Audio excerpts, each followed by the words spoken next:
할렐루야. 우리 같이 인사 나눕시다. 여호와로 인하여 기뻐하라.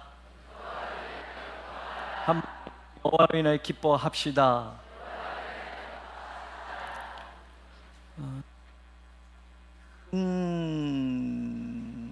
이유가 안 되면 아마 이제 장로님들 보고에 의하면 8월 31일 마지막 주는 우리가 새성전에서 예배 드릴 수 있을 것 같습니다. 그러니까 이제 다음 주, 다다음 주 2주만 남은 것 같고요.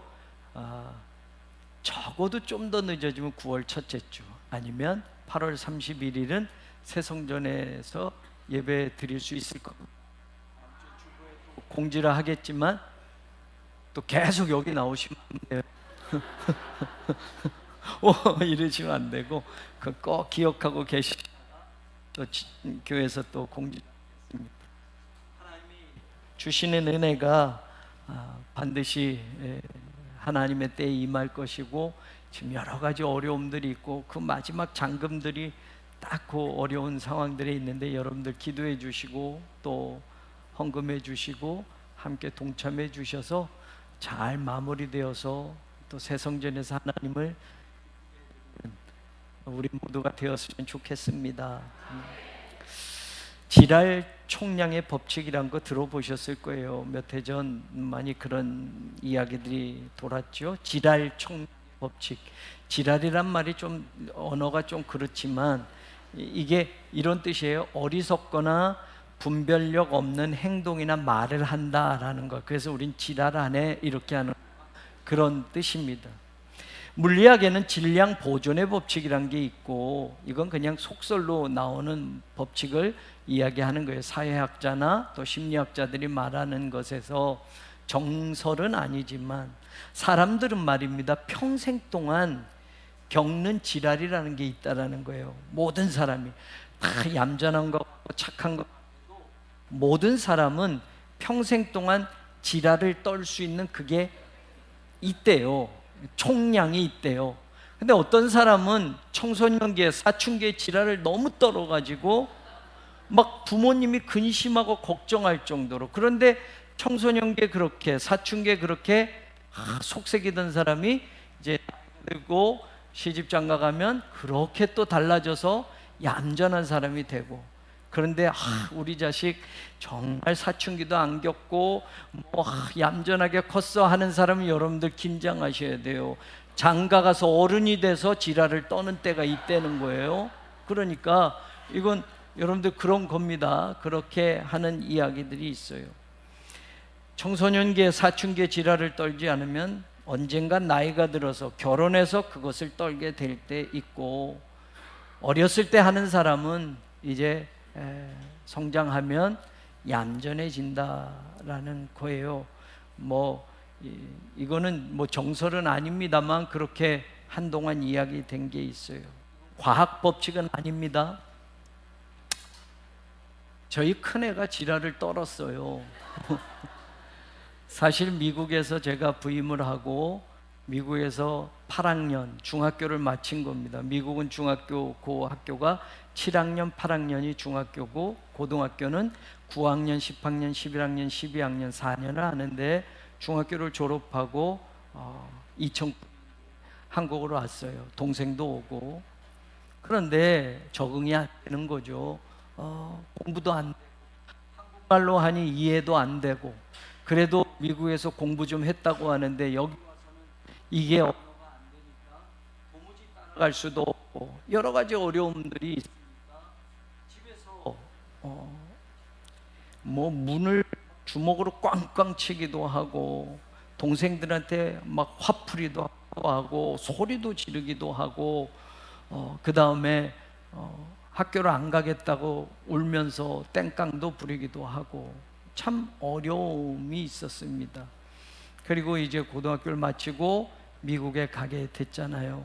아내와 저는 굉장히 걱정을 했습니다. 이 아이가 이제 부모를 떠나면 대학교 가면 자유롭게 그냥 술도 먹을 수 있고 미국에선 잘못하면 마약도 할 수 있고, 우리가 옆에 살고 같이 사는 게 아니니까 하나님께만 전적으로 맡긴 거죠.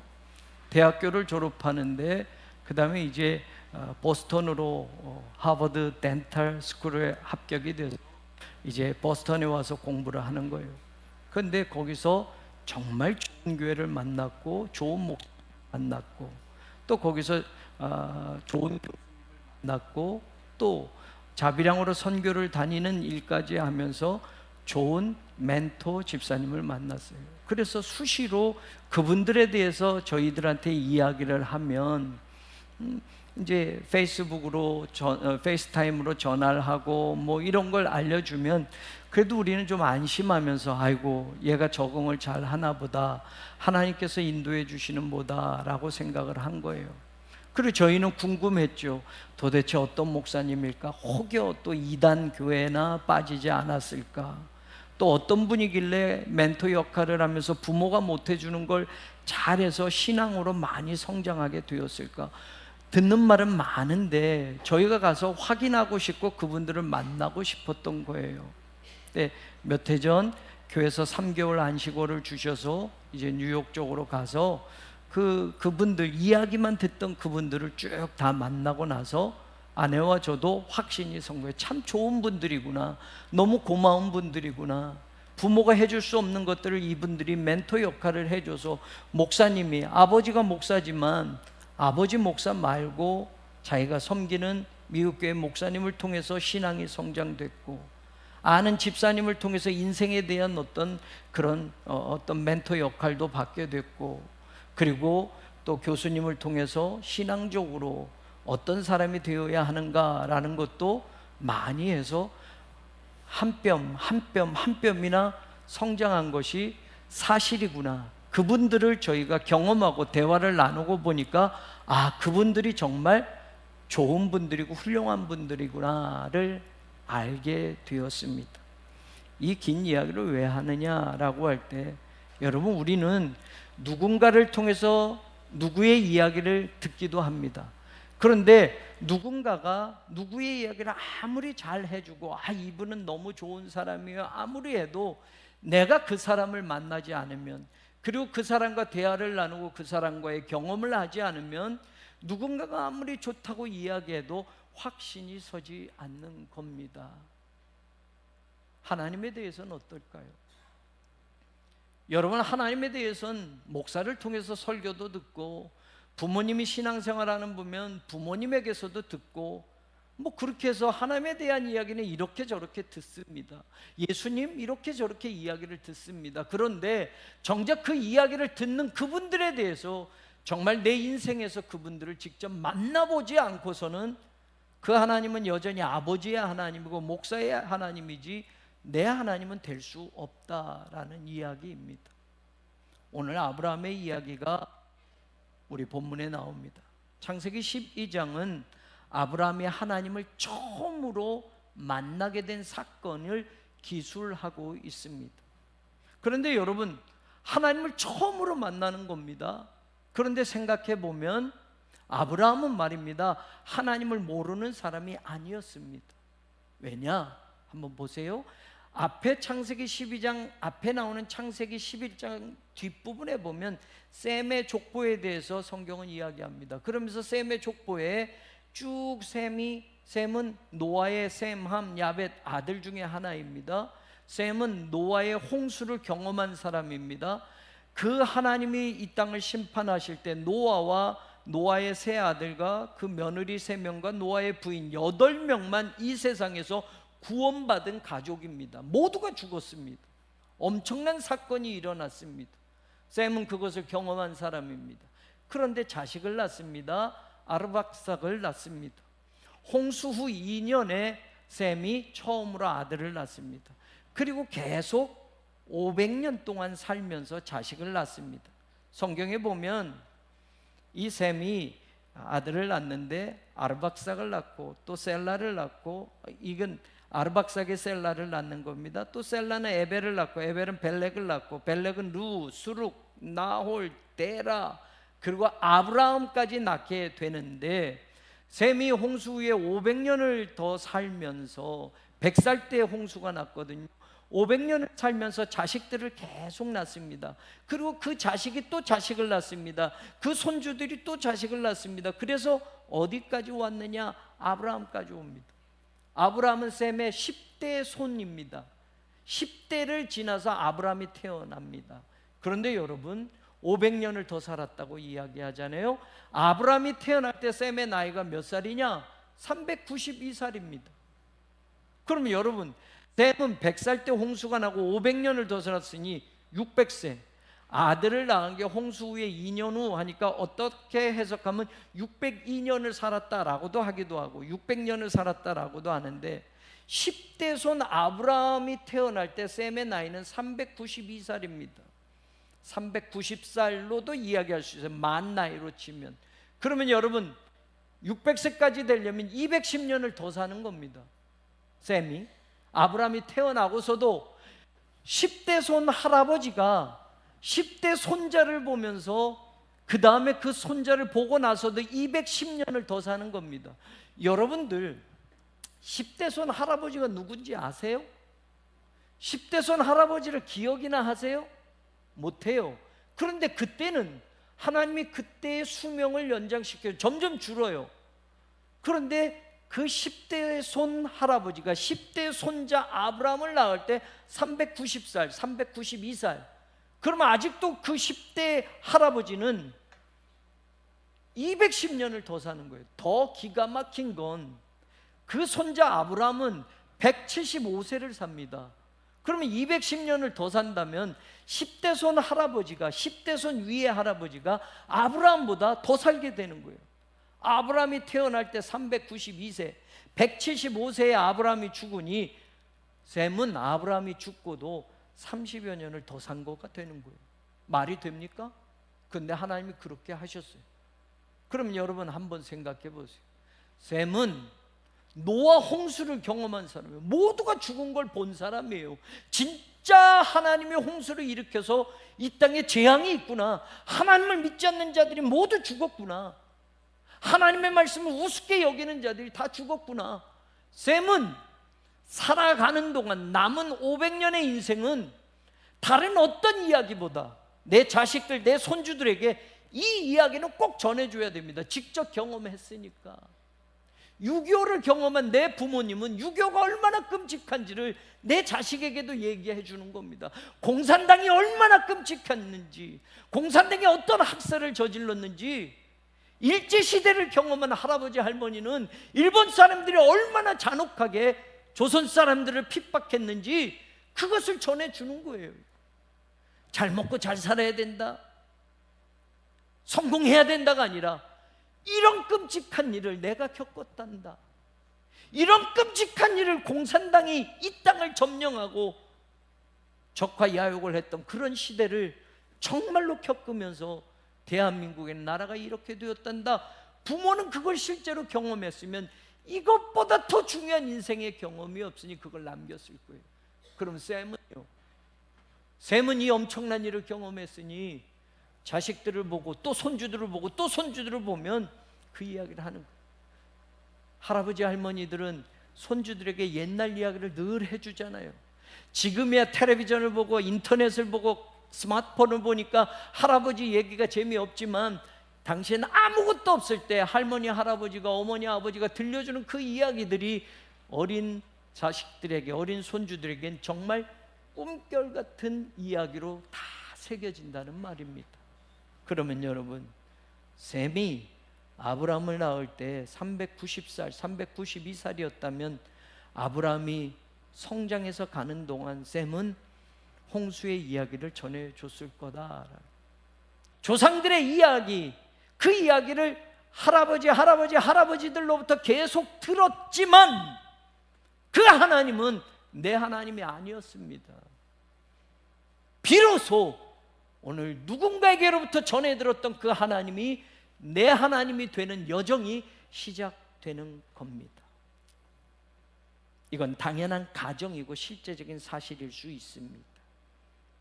오늘 처음 하나님을 만나는 거지만 하나님에 대한 이야기는 수도 없이 들어왔을 것이고 그 이야기로 이제 실제적 내 하나님을 만나는 사건이 오늘 성경이 나오는 겁니다. 그리고 그는 믿음의 조상이 됩니다. 여러분, 아브라함도 이삭을 낳지 않습니까? 이삭도 야곱을 낳습니다. 그래서 믿음의 가문이 아브라함과 이삭과 야곱이 됩니다. 그런데 여러분, 아브라함이 이삭만 낳습니까? 아니요, 이스마엘도 낳습니다. 그 누라를 통해서 또 다른 아들들을 낳습니다. 그런데 성경은 약속의 자손이 이삭으로 이어집니다. 이삭은 야곱만 낳습니까? 아니요, 에서도 낳습니다. 쌍둥이를 낳았습니다. 쌍둥이니 얼마나 두 아들들이 귀합니까? 그런데 하나님의 믿음의 약속은 에서가 아닌 야곱에게로 이어집니다. 그럼 뭡니까? 똑같이 하나님의 이야기를 했을 터이고, 아브라함도 마찬가지예요. 이삭도 마찬가지예요. 그런데 에서는, 그런데 이스마엘은 하나님의 말씀을 내 것으로 받지 않은 자손들이 되기 때문에 그들은 약속에서 배제되는 겁니다. 오늘 우리의 인생도 마찬가지예요. 수도 없이 하나님의 이야기를 여기서 듣고 저기서 듣습니다. 요즘 하나님에 대한 이야기를 전혀 모르는 사람이 없습니다. 성경이 우리 손에 들려줬고 복음이 전 세계에 전파되어지고 하나님이 누군지도 어느 정도 압니다. 하나님이 기독교인들이 믿는 하나님이래, 이 세상을 창조한 분이래, 그분이 인간이 되셨대, 그래서 그분이 예수님으로 오셔서 십자가에서 죽으셨대.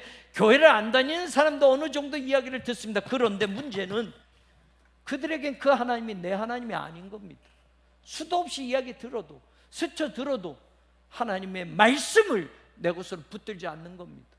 아브라함의 자식이 이삭만 있고 야곱만 있고 계속 그렇게만 태어난 게 아니지 않습니까? 한번 상상해 보세요. 아담이 자식들을 쭉 낳습니다. 그러면 어느 자식에게만 너 최초의 하나님이 이랬단다, 엄마 아빠가 이렇게 죄를 졌잖아, 넌 이거 꼭 기억해야 돼. 다른 자식들은 비밀처럼 말했을까요? 아니에요. 똑같이 이야기해 줍니다. 노아가 셈, 함, 야벳을 낳습니다. 그러면 여러분, 셈, 함, 야벳이 홍수를 경험하고 방주에서 살았습니다. 그러면 이제 나와서 흩어져 살게 될 때 셈만 이야기를 해줍니까? 아니요, 함도 이야기를 해줄 것이고 야벳도 이야기를 할 겁니다. 자기 자식들에게, 후손들에게 이런 엄청난 일이 이 땅에 일어났단다. 그때 아버지가 살았어. 하나님이 나를 살려줬어. 앞으로도 너희들은 하나님을 꼭 섬기면서 살아야 돼. 셈만 이야기한 게 아니라 함도 야벳도 이야기한 거예요, 여러분.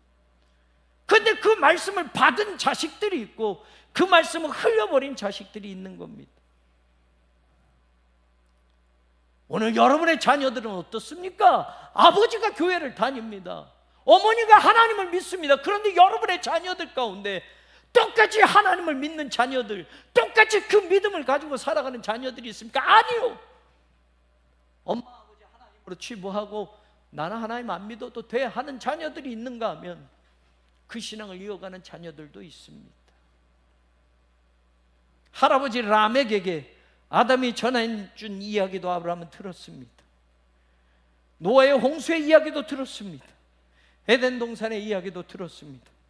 그러나 그 하나님의 말씀을 통해 하나님을 믿고 하나님의 뜻을 이루며 사는 인생과 그렇지 못한 인생의 차이는, 오늘날 이 땅에 70억이 넘는 인류가 태어났지만 그 조상들로 거쳐 올라가면 최초의 아담도 있고 홍수로 모두가 죽고 노아와 셈, 함, 야벳도 있고 그 엄청난 이야기들을 자식들에게 다 전해 주었지만 지금 70억이 넘는 인구가 흩어져 살면서 전설처럼 그 이야기가 사라지기도 하고 옛날 이야기처럼 꾸며진 것처럼도 들려지기도 하고 그 후손의 후손으로 이어가면서, 그렇지만 어떤 자식들은 그 말씀을 붙들고 살았고 아브라함처럼 그 말씀을 진리로 붙들어 살았고 진짜 하나님이 살아계신 걸 믿고 살아서 그 믿음의 계보는 흘러가고 있습니다. 그러나 저주의 계보는 하나님의 말씀을 붙잡지 않는 그 후손들은 하나님과는 동떨어진 인생을 살고 있는 것이 사실이다.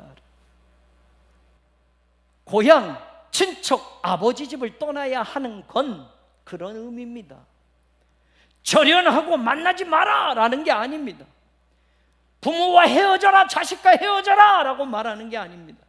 이제부터 네가 믿음의 여정을 시작하는 너에게 하나님을 더 사랑하는 삶의 내용을 보고 싶구나. 나를 믿고 따라오기 위해서 이 세상에서 다른 어떤 것보다 나를 더 사랑하고 나를 더 의지하고 내가 너에게 주는 그 말씀을 네가 붙들고 살기를 결단하라라고 하시는 말씀인 겁니다. 마찬가지예요. 아브라함에게 떠나라라는 말은 하나님을 더 사랑하는 인생의 그 축복을 경험하기 위해서 하나님은 그 모든 인연을 끊고 나만 좋아해야 돼, 나만 따라와야 돼가 아니라 내가 너를 인격적으로 데리고 가고 믿음의 세계가 펼쳐지는 그것들을 경험시켜 줄 터인데, 네가 하나님을 사랑하는 것이 얼마나 복된 인생인 줄을 이제부터 시작하게 할 것인데, 그렇기 때문에 떠나라 라고 말하는 거예요. 저와 여러분이 하나님이 주신 말씀을 향하여 가기 위해서는 이 떠나는 것이 먼저임을 깨닫게 되기를 주님의 이름으로 축원합니다. 떠나면 끝이 아닙니다. 이젠 가라 하신 말씀이 남겨져 있습니다. 그런데 어디로 가라는 말씀을 하지 않으셨습니다. 내가 지시해 줄 미래형으로 그 땅으로 가라. 과거에 말씀해 주시지도 않았습니다. 지금 말해 주지도 않은 땅입니다. 그냥 하나님의 말씀만 붙들고 걸음을 떼어라 라는 겁니다. 어디로 가야 되는지 방향도 없고 목표도 없습니다. 있다면 무조건 떠나라고 말씀하신 그분 하나님만 있습니다. 그렇게 말씀하신 말씀만 내게 남아 있습니다. 지금 가라고 말씀하고 계시는 하나님만을 믿는 것밖에는 다른 게 없습니다. 이게 믿음의 첫 걸음입니다. 저는 여러분의 신앙과 인생이 이 믿음의 제대로 된 걸음을 뛰기를 원합니다. 그래서 히브리서 기자는 11장 1절에 믿음은 바라는 것들의 실상이요 보이지 않는 것들의 증거, 두 번째 말을 여러분들에게 강조하고 싶습니다. Faith is the conviction of nothing, things not seen. 보이지 않는 것들의 conviction, 신뢰, 확신, 증거, 이렇게 이야기합니다. 하나님이 가라고 하는 그 땅은 보이지 않습니다. 어딘지 방향도 없습니다. 그런데 가는 겁니다. 우리는 사실 세상 일이나 교회 일이나 하나님의 일을 할 때 뭔가 보여줘야 시작한다고 합니다. 그 일을 시작할 때 예상되는 문제, 예상되는 걱정거리들을 해결할 수 있는 방안과 묘책이 나와야만 이 일을 진행시킬 수 있다고 합니다. 그런데 이건 하나님이 원하는 신앙이 아닐 뿐더러 믿음의 과정도 아닙니다. 확실하게 뭔가 보여주시고 분명하게 하나님이 제시해 주시면 그때 걸음을 떼겠습니다. 이건 아브라함에게도 우리에게도 하나님이 원하시는 믿음의 첫 출발이 아닙니다.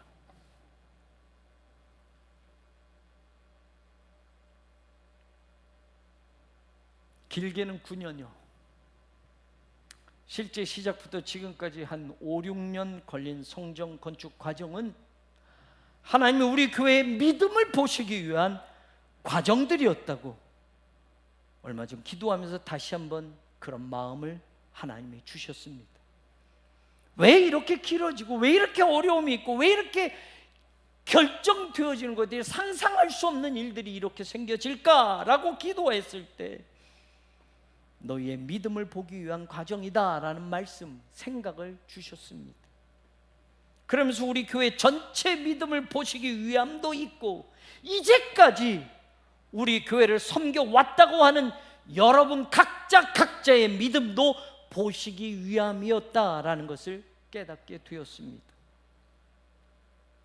그리고 우리 교회에서 목회하는 이 목사의 믿음도 하나님이 제대로 보시기 위함이었다라는 것을 알게 되었습니다.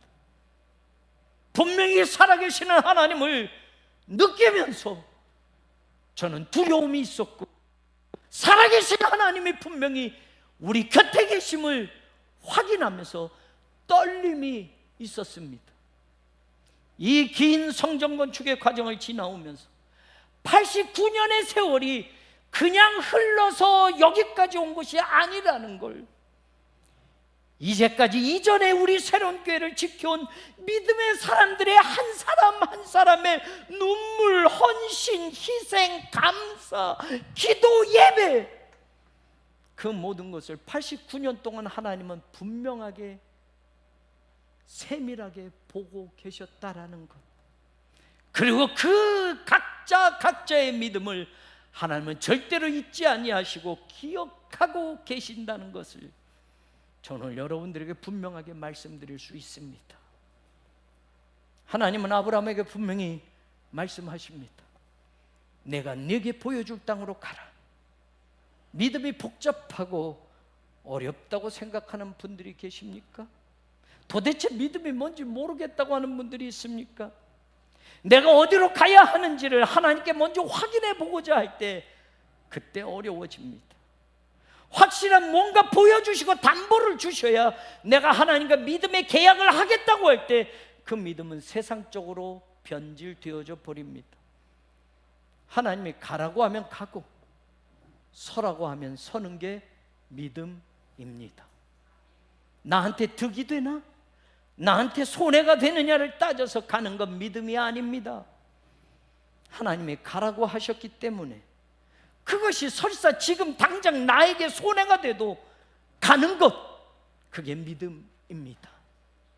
손익계산 하는 분 있습니까?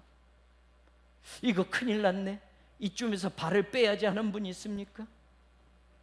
우리 성전건축도 그렇습니다. 우리 많은 부분에서 믿음의 첫걸음을 내디도 보지도 못하고 교회만 다닌 적은 없습니까?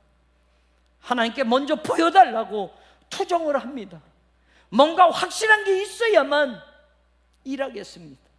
보여주기 전에는 내가 거기에 들어갈 수 없습니다. 도울 수 없습니다. 언제 어떻게 갚아 주실지 이야기를 정확히 해야만 내가 드릴 수 있습니다. 이 모습이 혹시 우리 모습일 때가 많지 않았습니까? 이건 아직도 내 이득과 내 손해를 계산하고 있는 겁니다. 여기에는 신앙이 절대로 자라지 않습니다. 여기에는 믿음으로 가는 여행을 시작조차도 할 수 없습니다.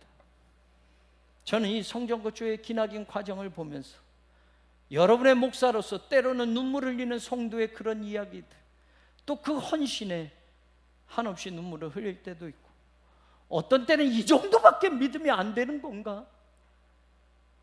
아니 그 많은 세월을 결국 이것밖에 안 되는 건가?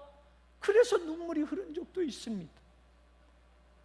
오늘 저와 여러분의 신앙 속에 아브라함에게 요구하셨던 이 명령이 온전히 순종으로 실천되어지기를 축원합니다.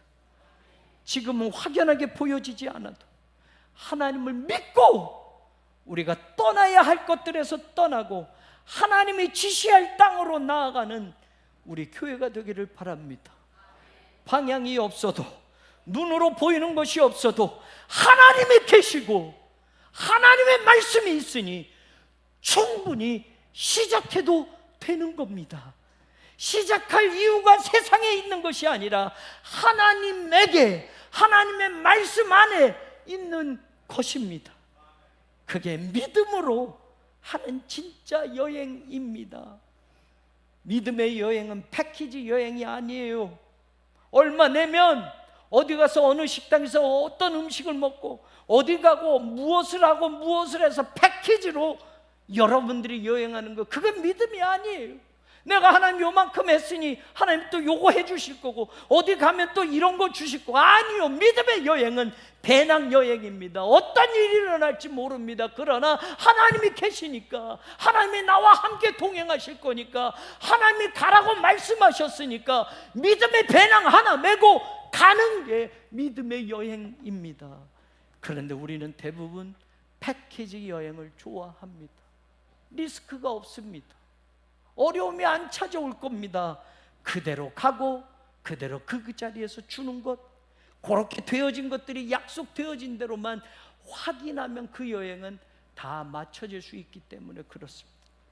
그런데 배낭 하나 메고 가는 여행은 두렵습니다. 당장에 어떤 일이 일어날지도 모릅니다. 그런데 그게 믿음의 여행입니다. 우리가 하나님의 이름을 믿고 떠나면 우리가 믿은 그 하나님의 이름이 놀라운 일들을 보게 하시고 그 일들을 반드시 이루어지게 하실 겁니다. 아직 기회가 있습니다. 하나님의 성전 건축의 역사적인 이 귀하고 엄청난 일에 여러분 한 사람 한 사람의 믿음의 눈물, 헌신, 희생, 감사, 기도, 예배가 더 드려지도록 하나님은 지금 늦추고 계시고 기회를 주고 계십니다.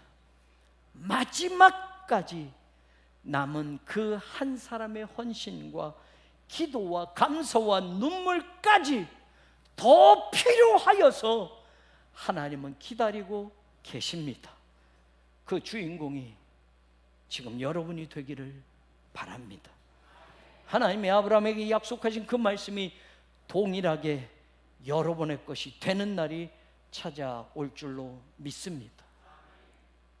떠나라 가라 하시면서 2절에 내가 너로 큰 민족을 이루고 너에게 복을 주고 네 이름을 창대하게 하리니 너는 복이 될 거라. 이 복이 임하게 될 줄로 믿습니다. 그런데 이 복도 생각해 보세요. 내가 너로 큰 민족을 이루게 한다. I will make you a great nation. 하나님이 내가 한다. 내가 내게 복을 준다. I will bless you. 내가 너에게 복을 준다. 내가 네 이름을 창대하게 하리라. I will make your name great. 주어가 다 I 하나님입니다. 그런데 마지막 네 번째 복을 보세요. You will be a blessing. 네가 복이 될 거다. 저는 우리 성도들이 이 복을 받기를 원합니다. 아브라함이 하나님의 복을 받는 것뿐만이 아니라 아브라함이 다른 누구에게도 복이 될 수 있는 그 복을 받는 사람들이 되기를 원합니다. 나 혼자 복 받고 사는 것이 전부인 사람들이 많습니다.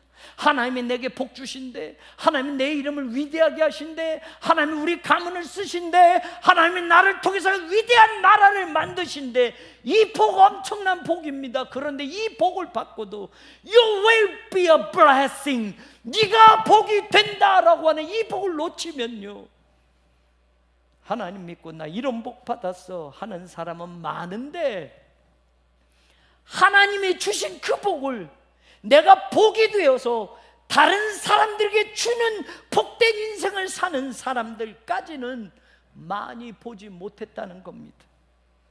우리 교회가 믿음으로 지나온 89년의 여정 속에서 하나님의 은혜와 복을 받고 여기까지 성장하고 또 새 성전을 건축하게 하셨다면 이제 우리가 복이 되어 작은 교회들을 돕고 하나님의 선교에 다른 어느 때보다도 더 헌신하고 나누고 베푸는 교회가 되어야 할 줄로 믿습니다. 예배 전에 우리 지방의 아주 작은 교회에서 목사님과 여성교 회장님이 오셨습니다.